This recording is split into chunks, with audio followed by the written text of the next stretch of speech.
So, you want to know my story? Fine. But don't expect it to be as flashy or charming as Ferris Bueller's. That's just not my style. Before I was Allison Reynolds, the weirdo from Shermer High, I was Jennifer Mack, a pretty ordinary girl living in Seattle. Well, ordinary by most standards. I wasn't popular or outgoing or anything like that, but I was content. I had my art, my music, and I had David. David Lightman. Yeah, that David Lightman. My boyfriend. My first love. The guy who nearly ended the world because he couldn't resist poking around where he didn't belong. We met in middle school. He was this awkward, nerdy kid who spent more time with his computer than with actual people. But he had this spark, you know? Like he saw the world differently. He taught me about computers, and I taught him how to loosen up. We balanced each other out. But then came the whole War Games fiasco. I don't know how much of that story you've heard, but here's my version. One day, David called me up, all excited about some game he'd found online. Turns out, it wasn't a game. It was a freaking military supercomputer. And before we knew it, we were neck-deep in a global crisis.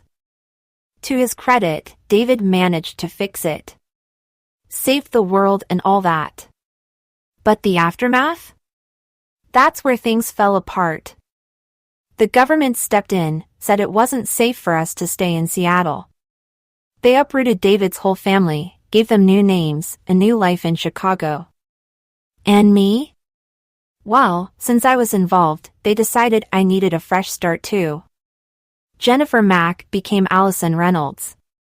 They sent me to live with relatives in Shermer, Illinois. It wasn't just a name change. It was like they erased who I was. Everything I knew, my home, my friends, my boyfriend, gone. Just like that. David.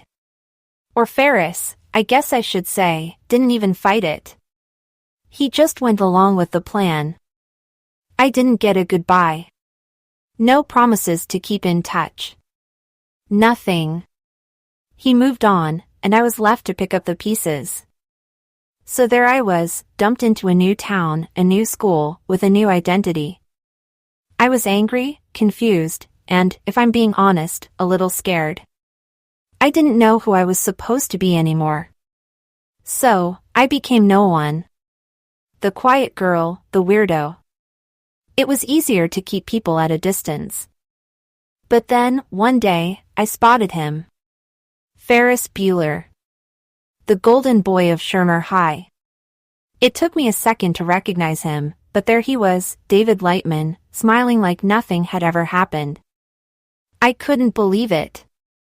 He was thriving while I was barely holding it together. And the worst part? He acted like he didn't even know me. Like I was some stranger. That hurt. More than I want to admit. I tried to confront him once, but he brushed me off. Said something about new starts and how it was better this way. Better for him, maybe. After that, I stopped trying. I mean, what was the point? He'd made his choice, and I had to live with it. Then came detention. The day that changed everything. You've probably heard the story, a brain, an athlete, a basket case, a princess, and a criminal stuck in a library on a Saturday. I wasn't exactly thrilled to be there, but in hindsight, it was the best thing that could have happened to me.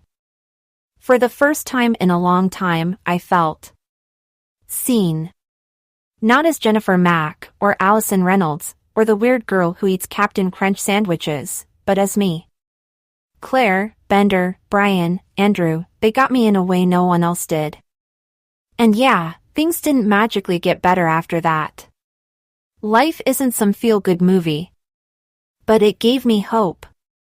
As for Ferris, I'm done with him. Let him have his parades and his big schemes. I've got my own life to live now. She closes her notebook and leans back, her smirk returning. Sometimes, starting over isn't about running away from who you were. It's about figuring out who you want to be. And I'm still working on that.